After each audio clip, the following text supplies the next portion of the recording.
कार्यक्रम में उपस्थित श्रीमान ओम बिरला जी, मनोहर लाल जी, किरण रिजिजू जी, महेश शर्मा जी, संसद के सभी सम्मानित सदस्यगण, लोकसभा के महासचिव, देवी और सज्जनों, अभी कुछ ही दिन पहले मैंने कर्तव्य पथ पर कॉमन सेंट्रल सेक्रेटेरिएट यानी कर्तव्य भवन का लोकार्पण किया है और आज मुझे संसद में अपने सहयोगियों के लिए इस रेजिडेंशियल कॉम्प्लेक्स के उद्घाटन का अवसर मिला है। ये जो 4 टावर्स हैं, उनके नाम भी बहुत सुंदर है। कृष्णा, गोदावरी, कोसी, हुगली, भारत की 4 महान नदियां जो करोड़ों जनों को जीवन देती हैं, अब उनकी प्रेरणा से हमारे जनप्रतिनिधियों के जीवन में भी आनंद की नई धारा बहेगी। कुछ लोगों को परेशानी भी होगी। कोसी नदी देख रखा है नाम, तो उनको कोसी नदी नहीं दिखेगी, उनको बिहार का चुनाव नजर आएगा। तो ऐसे छोटे मन के लोग जो होते हैं, उनकी परेशानियों के बीच भी मैं जरूर कहूंगा कि नदियों के नामों की परंपरा देश की एकता के सूत्र में हमें बांधती है। दिल्ली में हमारे सांसदों का ईज ऑफ लिविंग बढ़े, हमारे सांसदों के लिए दिल्ली में उपलब्ध सरकारी घर की संख्या अब और ज्यादा हो जाएगी। मैं सभी सांसदों को बधाई देता हूं। मेन फ्लैट्स के निर्माण से जुड़े सभी इंजीनियर्स और श्रमिक साथियों का भी अभिनंदन करता हूं, जिन्होंने मेहनत और लगन से ये काम पूरा किया है। साथियों, हमारे सांसद साथी जिस नए आवास में प्रवेश करेंगे,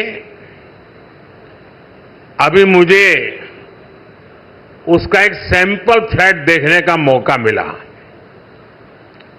मुझे पुराने सांसद आवासों को देखने का भी मौका मिलता ही रहा है।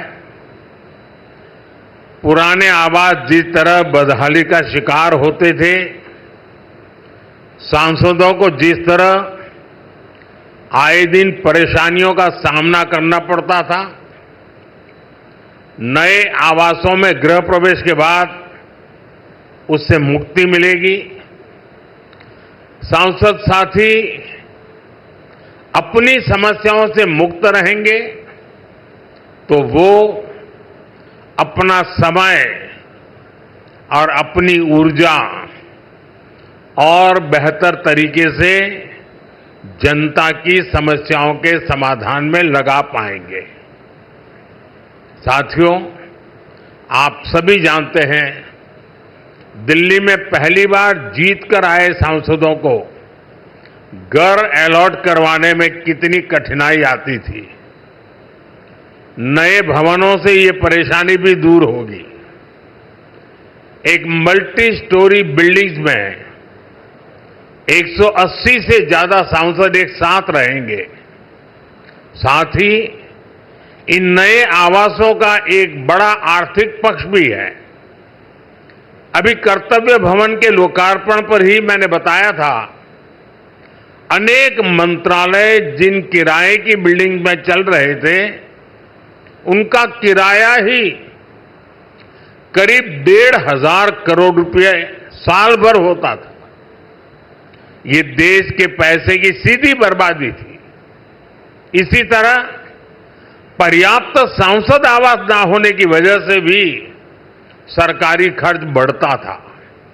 आप कल्पना कर सकते हैं, सांसद आवास की कमी होने के बावजूद 2004 से लेकर 2014 तक लोकसभा सांसदों के लिए एक भी नए आवास का निर्माण नहीं हुआ था। इसलिए 2014 के बाद हमने इस काम को एक अभियान की तरह लिया। 2014 से अब तक इन फ्लैट्स को मिलाकर करीब 350 सांसद आवास बनाए गए हैं। यानी एक बार ये आवास बन गए तब जनता का भी पैसा बच रहा है। साथियों, 21वीं सदी का भारत जितना विकसित होने के लिए अधीर है, उतना ही संवेदनशील भी है। आज देश कर्तव्य पथ और कर्तव्य भवन का निर्माण करता है तो करोड़ों देशवासियों तक पाइप से पानी पहुंचाने का अपना कर्तव्य भी निभाता है। आज देश अपने सांसदों के लिए नए घर का इंतजार पूरा करता है तो पीएम आवास योजना के जरिए 4 करोड़ गरीबों का गृह प्रवेश भी करवाता है। आज देश संसद की नई इमारत बनाता है तो सैकड़ों नए मेडिकल कॉलेज भी बनाता है। इन सब का लाभ हर वर्ग, हर समाज को हो रहा है। साथियों, मुझे खुशी है कि नए सांसद आवासों में सस्टेनेबल डेवलपमेंट, इसका भी विशेष ध्यान रखा गया है। ये भी देश के प्रो एनवायरमेंट और प्रो फ्यूचर सेफ इनिशिएटिव का ही हिस्सा है।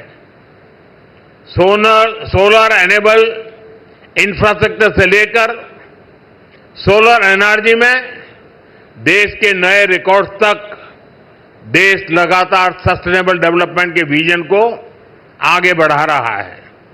साथियों, आज मेरे आपसे कुछ आग्रह भी हैं।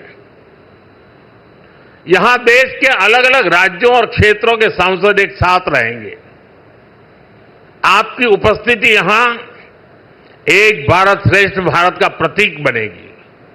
इसलिए अगर इस परिसर में हर प्रांत के पर्व त्योहारों का समय समय पर सामूहिक आयोजन होगा तो इस परिसर को 4 चांद लग जाएंगे।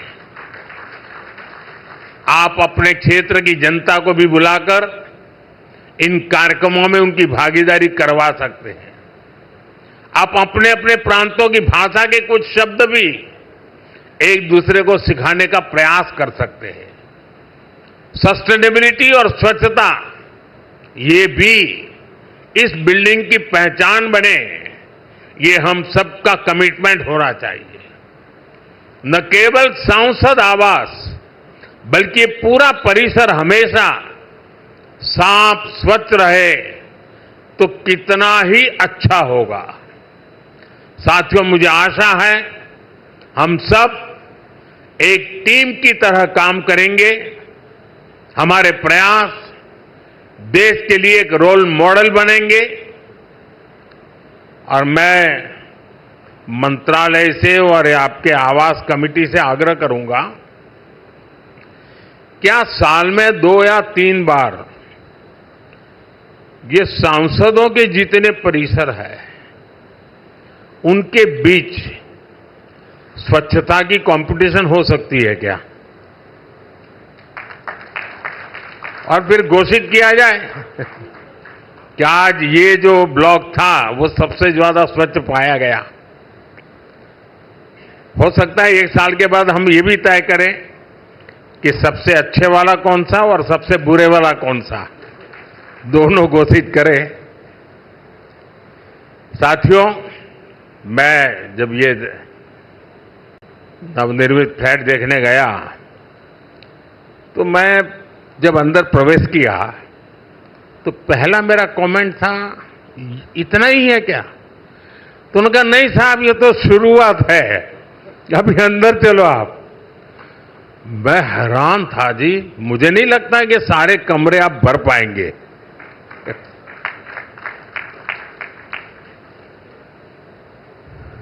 काफी बड़े हैं। मैं आशा करूंगा इन सबका सदुपयोग हो, आपके व्यक्तिगत जीवन में, आपके परिवार जीवन में ये नए आवास भी एक आशीर्वाद बने। मेरी बहुत बहुत शुभकामनाएं हैं। धन्यवाद। बहुत बहुत धन्यवाद माननीय प्रधानमंत्री जी, और साथ ही आप सबका बहुत बहुत धन्यवाद इस ऐतिहासिक पल का हिस्सा बनने के लिए, क्योंकि ये परियोजना केवल ईंट पत्थर की संरचना नहीं, बल्कि उसमें बसता है भविष्य का विश्वास,